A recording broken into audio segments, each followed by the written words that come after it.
সাদ ইবনে আবি ওয়াক্কাস রাদিয়াল্লাহু তাআলা আনহু, অল্প বয়স। দেখবেন আপনার এলাকায় বোধহয় আছে কিছু ছেলেকে এমন পাওয়া যায় ওর মা বাবার কথা শোনা ছাড়া আর কারোর কথা শোনে না। আছে না নাই? কেউ আছে মা ভক্ত, আছে না?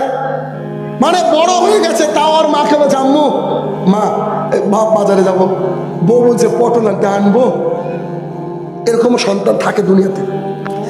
সাদ ইবনে আবি ওয়াক্কাস রাদিয়াল্লাহু তাআলা আনহু এমন একজন ব্যক্তিত্ব ছিলেন, তিনি এতটাই তার মাকে ভালোবাসতেন, এলাকা জুড়ে সবাই জানতো সাদের মতো মা ভক্তি কেউ নাই। তার মা যদি বলে বেটা এখানে দাঁড়াও, ওদিকে যাও, খেতে বসে যে উঠো, মা ভক্তি। সাদ ইবনে আবি ওয়াক্কাস রাদিয়াল্লাহু তাআলা আনহু, যুবক ভাইয়ের একটু ভালো করে খুব মনোযোগ সহকারে, সাদ ইবনে আবি ওয়াক্কাস রাদিয়াল্লাহু তাআলা আনহু আল্লাহ রসুলের কাছে গিয়ে দ্বীন ইসলাম গ্রহণ করলেন। কি গ্রহণ করলেন? দ্বীন ইসলাম। দ্বীন ইসলাম গ্রহণ করার পর কোনো কারণে তার মার কাছে সংবাদ চলে গিয়েছে যে সাদ আল্লাহ রসুলের ধর্ম গ্রহণ করেছে। তখন তিনি যখন বাড়িতে ঢুকছেন, সাদ রাদিয়াল্লাহু তাআলা বাড়িতে ঢুকছেন, তার মা তাকে ব্ল্যাকমেল করছে। কিভাবে দেখেন, তার মা বলছে আব্বু কলিজার টুকরা বেটা, আর শোনো শোনো শোনো, বসো বসো আব্বু বসো, বলো আম্মা বলো বেটা তুমি আমাকে ভালোবাসো? সাদ বলছে ইন্না লিল্লাহ। কি বলেন মা? সবাই জানে আমি আপনাকে কত ভালোবাসি। ওর মা দেখেন আব্বু আমি যদি তোমাকে কোনো কাজ নিষেধ করি তুমি করবা? বলছে না না না না কখনোই না, তুমি নিষেধ করলে আমি করবো না। বলছে বেটা আমি যদি কোনো কারণে কষ্ট পাই তোমার কি ভালো লাগবে?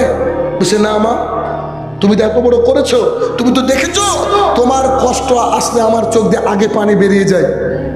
আব্বু তুমি সত্যি কথা বলছো, তোমার মাকে ভালোবাসো?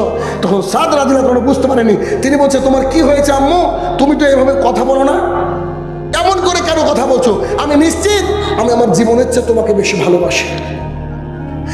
তখন তার মা বলছে বেটা তুমি কি মুহাম্মাদের দ্বীনকে গ্রহণ করেছো নাকি সাল্লাল্লাহু আলাইহি ওয়াসাল্লাম?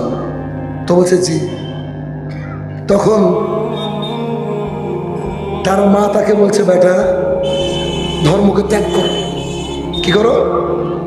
ধর্মকে ত্যাগ করো। ও তিনি তার মাকে বলছে দুঃখিত দুঃখিত। তখন তার মা এক গ্লাস পানি ভরে তার সামনে এনে বলছে বেটা এই যে গ্লাস, এই যে রেখে দিলাম, যতদিন না যতক্ষণ না তুমি ওই মুহাম্মাদের দ্বীনকে ত্যাগ করছো সাল্লাল্লাহু আলাইহি ওয়াসাল্লাম। মুহাম্মদ আসলে সাল্লাল্লাহু আলাইহি ওয়াসাল্লাম কেন বলছি জানেন? বিখ্যাত হাদিস আছে, আল্লাহ রসুল বলছে তার নাম আসলো আর কেউ যদি তার উপরে দরুদ না পড়ে সে ধ্বংস। এর জন্য তার নাম নিলে কি করতে হবে? সাল্লাল্লাহু আলাইহি ওয়াসাল্লাম। তখন তার মা বলছে তুমি তোমার বাপ দাদার ধর্মে ফিরে আসো, যতক্ষণ না ফিরে আসবে ততক্ষণ আমি পানি গ্লাস করব না। তখন তিনি ভাবলেন মেয়ে মানুষ একটু পরে মনটা নরম হবে, তিনি বাড়ি থেকে বেরিয়ে চলে গেলেন। একদিন দুই দিন বলেন তো, খাবার না খেয়ে বোধহয় থাকা যায় 2-3 দিন, কিন্তু পানি কষ্ট না? আরবের মরুভূমি বুঝতে পারছেন কি উত্তাপ। সাদ রাদিয়াল্লাহু তাআলা আনহু এসে দেখছেন মায়ের মুখটা শুকিয়ে, তার জানটা ধুকধুক করছে, মৃতপ্রায় অবস্থা। তিনি মায়ের মুখের দিকে তাকিয়ে দেখছেন পানি গ্লাস ওইভাবে। আম্মা আপনি এখনো পানি পান করেননি? সত্যি পানি পান করেননি? বলছে না বেটা বোধহয় আমি আর বেশিক্ষণ বাঁচবো না, বোধহয় আমি আর বেশিক্ষণ বাঁচবো না। কি পরীক্ষা দেখেন। তখন সঙ্গে সঙ্গে সাদ রাদিয়াল্লাহু তাআলা বলছে আম্মা আপনি পানি পান করেন, আমি যে দ্বীন ধর্ম গ্রহণ করেছি এই দ্বীন ধর্ম থেকে আমি দূরে যাব না। তার মা বলছে বেটা ঠিক আছে ওকে, তুমি আমার মৃত্যুটাকে তাহলে দাঁড়িয়ে দাঁড়িয়ে দেখো। এবার সাদ ইবনে আবি ওয়াক্কাস রাদিয়াল্লাহু তাআলা আনহু যে বাক্যটা বলেছিল সেই বাক্যটা বাড়ি পর্যন্ত নিয়ে যান, সোনালী অক্ষরে বুকে লিখে রাখুন। আমার গায়ে লোম দাঁড়িয়ে গেছে কথাটা বলার আগে।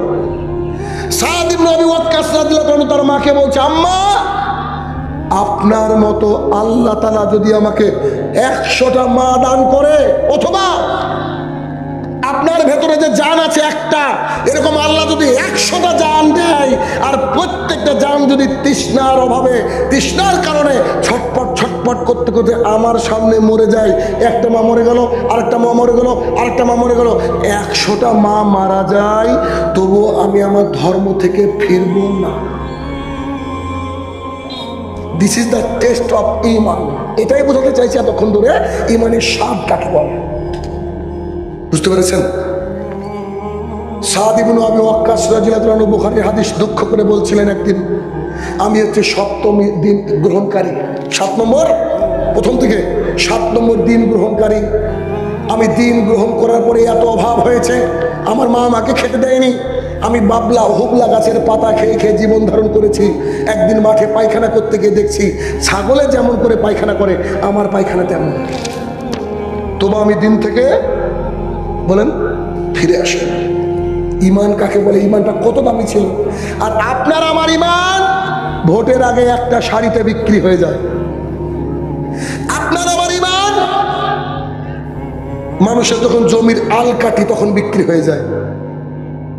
আপনার আমার ঈমান যখন নিজের পরিবারের কেউ অন্যায় করে সাক্ষী দেওয়ার নওবত আসলে আপনার আমার ঈমান শেষ। সাহাবীদের ঈমান দেখেন।